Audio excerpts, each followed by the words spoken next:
how does the greatest miracle of life in the Gospel of John become like the exact trigger for a cold-blooded political assassination plot? Welcome to the deep dive. But before we even start to unravel that whole paradox, I really want to offer a warm divine blessing for your day and for the entire week ahead. May you find peace and clarity and grace in whatever you're facing right now. We are just so glad you're here with us. Yeah, thank you for that. It's genuinely wonderful to be exploring this with you today because we're looking at what is honestly one of the most mechanically fascinating narratives in the ancient world. We really are. So our mission today is to dig into a stack of study notes we've pulled from the Holman and NAA study Bibles, and we are focusing entirely on John chapter 11. Right, the seventh and final sign of the gospel. Exactly. And we're asking you, the listener, to just take whatever you already know about this famous story, the raising of Lazarus, and just, set it aside for a second. We want to look at the gritty, dangerous, and deeply ironic political reality that's happening right behind the scenes. Because the geography alone, it literally sets the stage for a thriller. The physical map of Judea is actively working against the characters here. Yeah, the map is not their friend. Let's pull the camera back and look at that map. We've got Bethany, which is located on the eastern slope of the Mount of Olives. And the text gives us exact coordinates, right? 15 stadia from Jerusalem. Right. Which in modern terms is roughly 3.2 kilometers or just under 2 miles. It's an incredibly short walk. Yeah. And just as a quick linguistic side note, that location today is known by the Arabic name El Azariah, which historically preserves the memory of the name Lazarus. Oh, that's fascinating. Yeah, it's a cool detail. But back in the first century, that 2-mile proximity to Jerusalem, that is a massive looming threat. Because Jerusalem is an absolute powder keg at this point. Just prior to this exact moment, the religious leadership in Judea attempted to stone Jesus for blasphemy, so he's a wanted man. Right, stepping anywhere near the capital is just inviting immediate violence. So when word finally reaches him that his friend Lazarus is severely ill, Jesus does something completely counterintuitive. He deliberately stays where he is for 2 more days. Like, he doesn't rush, he just sits with the bad news. And his disciples are hyper aware of the danger waiting for them. Mm-hmm. When Jesus finally announces, like, hey, we are heading back into Judea, there is basically a collective gasp. Yeah, they're like, are you kidding? Exactly. They remind him that the authorities were just trying to execute him. And then Thomas, who is called Didymus, or the twin, he's the one who cuts through the panic with this incredibly dark, heavy realism. He just says, let us also go that we may die with him. Yeah, Thomas gets a bad rap sometimes, but he is reading the political room perfectly here. Yeah. He recognizes that stepping back into that 3-kilometer radius isn't a rescue mission. It's practically a suicide pact. Totally. But the theological reason for that 2-day delay is even more compelling than the political danger, isn't it? Oh, absolutely. You have to look at the first-century Jewish understanding of death to see why Jesus stalls. Because in that cultural context, mourning began the literal second a person died. So by the time Jesus and the disciples actually make the trek to Bethany, Lazarus hasn't just died.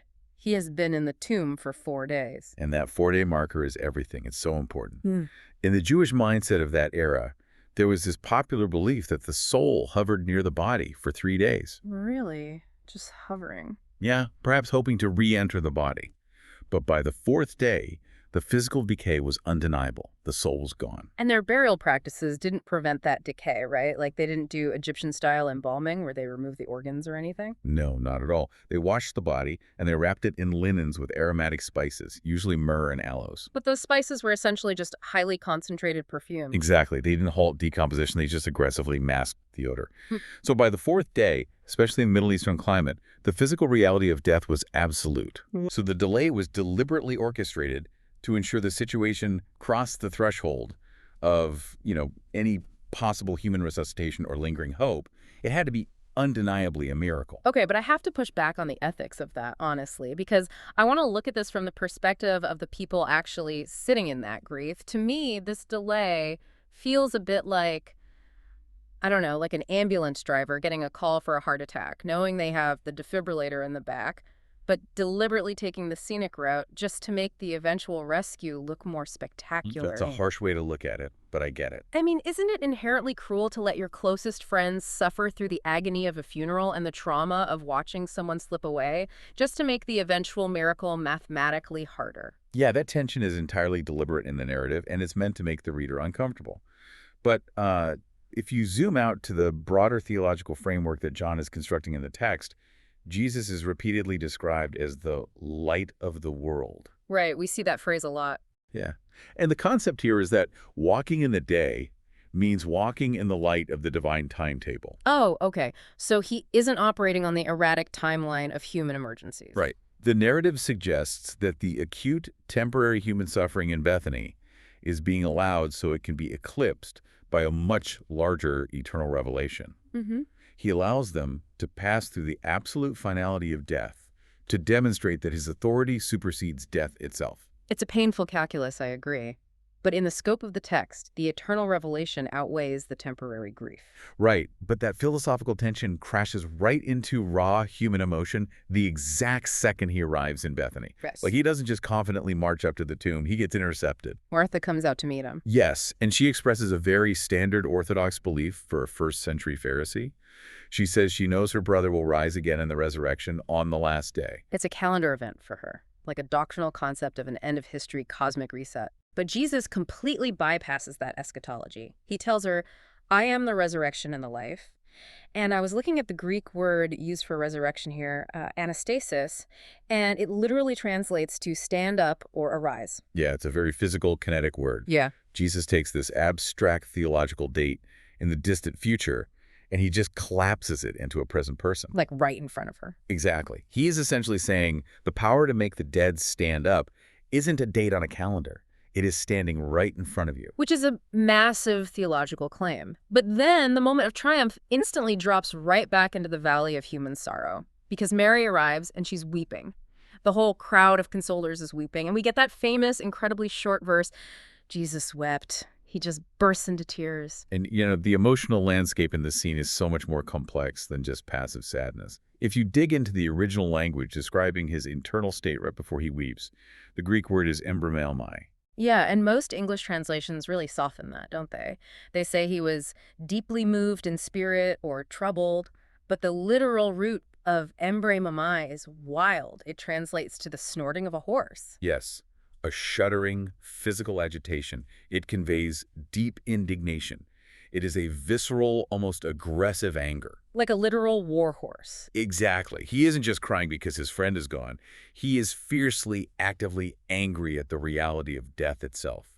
He's looking at the profound suffering of his friends, the brokenness of the human condition, and he responds with the physical agitation of a war horse preparing for battle. That is such a powerful image. Yeah. According to the text, death is an alien invader in his creation, and he is furious at its presence. And that shifts the entire scene for me because, today when we go to funerals, we offer this well-meaning but often emotionally hollow comfort.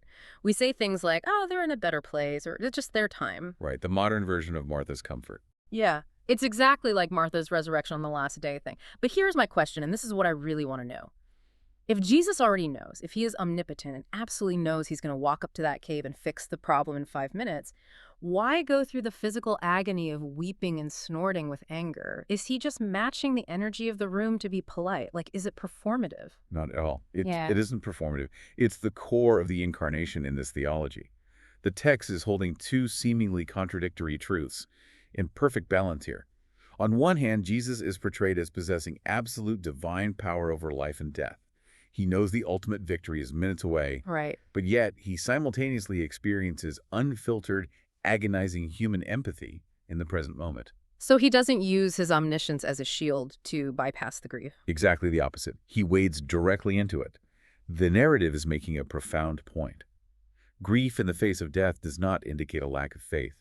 God himself stands in a graveyard and cries. He feels the agonizing sting of death entirely, even as he prepares to conquer it. Wow. So they finally arrive at the tomb, and the visceral sensory details here are just incredible. It's a cave, blocked by a heavy stone, and Jesus commands them to roll the stone away, and Martha, who just declared her faith in him a minute ago, she panics. Right, she warns him about the odor.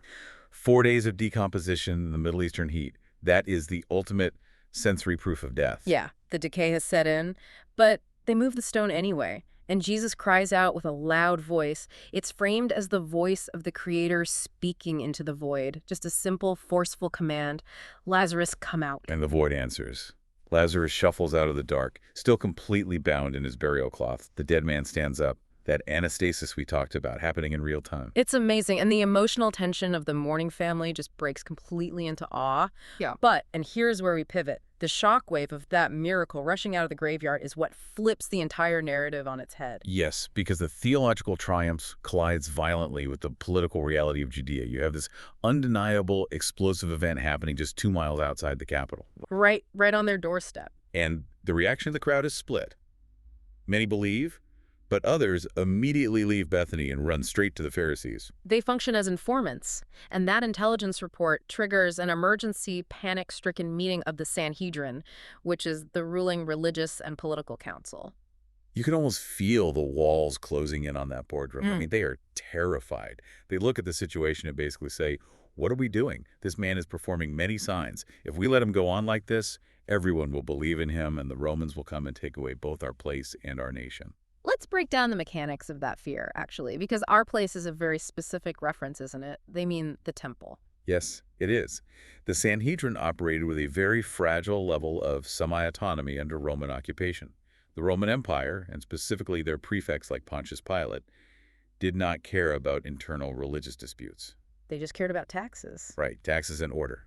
If the Jewish leaders kept the peace and collected the taxes, Rome let them run the temple. But the moment there is a hint of insurrection, say, a massive popular movement rallying around a supposed messiah who can literally raise the dead, that autonomy vanishes. In an instant, the Romans wouldn't send diplomats, they would send legions. They crushed the movement, dismantled the local government, and burned the temple to the ground. So the Sanhedrin isn't debating theology here. They are doing survival math. Which brings Caiaphas to the floor, and Caiaphas is the high priest. Yeah. Historically, the notes say he served a remarkably long term, from roughly 18 to 36 AD. So he clearly knows how to play the political game with Rome. Oh, very much so. And he stands up in this chaotic room and delivers one of the most cold-blooded, calculating lines in the text. He tells the council, "You know nothing at all. You do not realize that it is better for you that one man should die for the people than that the whole nation should perish." It is a breathtaking piece of pragmatism, and it highlights a massive literary device at play here. Johannine irony. Right. The author, John, loves to use irony where a character says something profoundly true without having any idea what they're actually saying. Exactly. Caiaphas thinks he is outlining a purely secular strategic assassination. He's basically advocating for a targeted hit. It's a ruthless structural decision. I was thinking it's like you have a corporate board realizing the company's about to go under due to massive regulatory intervention from the outside, in this case, Rome. Mm-hmm. So the CEO decides to unilaterally terminate one innocent employee just to appease the regulators and save the entire corporate structure. Caiaphas is just trying to balance the political ledger, but he inadvertently outlines the exact mechanism of substitutionary atonement. Right, which is the core theological doctrine the entire text is building toward. And for those of you who don't spend all day reading systematic theology, substitutionary atonement is simply the idea that one person wittingly takes the penalty or the physical destruction meant for someone else. It's an exchange. So Caiaphas has no clue he is prophesying the salvation of the world. He is completely unaware. He speaks from a place of desperate self-preservation. Yet, as the high priest, John notes that he unknowingly prophesied that Jesus would physically die to save the nation. And not just the Jewish nation, but as the text continues, to gather into one the dispersed children of God, which is a clear expansion to the Gentiles. Wow. Yeah, the high priest's political murder plot is the exact vehicle used to enact a universal rescue mission. The irony really is staggering, but the historical irony that happens decades later is even darker, isn't it? Devastatingly dark, because the Sanhedrin decides in this moment to execute Jesus specifically to act as a shield against Rome. They kill him to prevent the Romans from coming to destroy the temple and their nation. Right, they sacrifice the man to save the building. But history proved it was a totally futile calculation. Just a few decades later, in the year 70 AD, Jewish rebels did rise up. And exactly as the Sanhedrin feared, the Roman legions marched in, they besieged Jerusalem, utterly destroyed the temple, and dismantled the nation. The exact catastrophic outcome they committed murder to avoid ended up happening anyway. It's just a chilling historical footnote to this whole story. You start with a map of a 2-mile commute, a strategic 2-day delay, and a tomb in Bethany. You witness a God who commands life with his voice, yet snorts with anger at the pain of death. And you end up in a panicked political boardroom where a high priest accidentally establishes the core of Christian theology while signing a death warrant. It really perfectly encapsulates the tension of the narrative. It suggests that divine orchestration doesn't ignore corrupt human systems. It operates directly through them. The light of the world steps into the darkest, most cynical political machinery and uses their very corruption to accomplish redemption. It is brilliant, and it's terrifyingly real. As we wrap up this deep dive, I want to leave you, the listener, with a final thought to mull over. Just something that builds on the mechanics of everything we've unpacked today. Think about the raising of Lazarus, not simply as a spectacular display of power, but as a deliberate exchange. How do you mean? Well, by walking into that 3-kilometer danger zone of Judea, by standing in front of that tomb and calling his friend out of the dark, Jesus didn't just give Lazarus his life back. He effectively signed his own death warrant. Yeah, he really did. The ultimate act of bringing life to his friend was the specific mechanical trigger that sealed his own fate on the cross. He traded places with him. The life of the friend cost the life of the Savior. It is a profound, beautiful paradox that just sits right at the heart of this ancient text. It truly is. It really changes the way you read the entire narrative moving forward. It does. Well, thank you so much for joining us as we explored the Bible study notes and the complex realities of this incredible chapter. We hope it gave you a fresh lens to view the mechanics, the history, and the profound empathy inside this familiar text.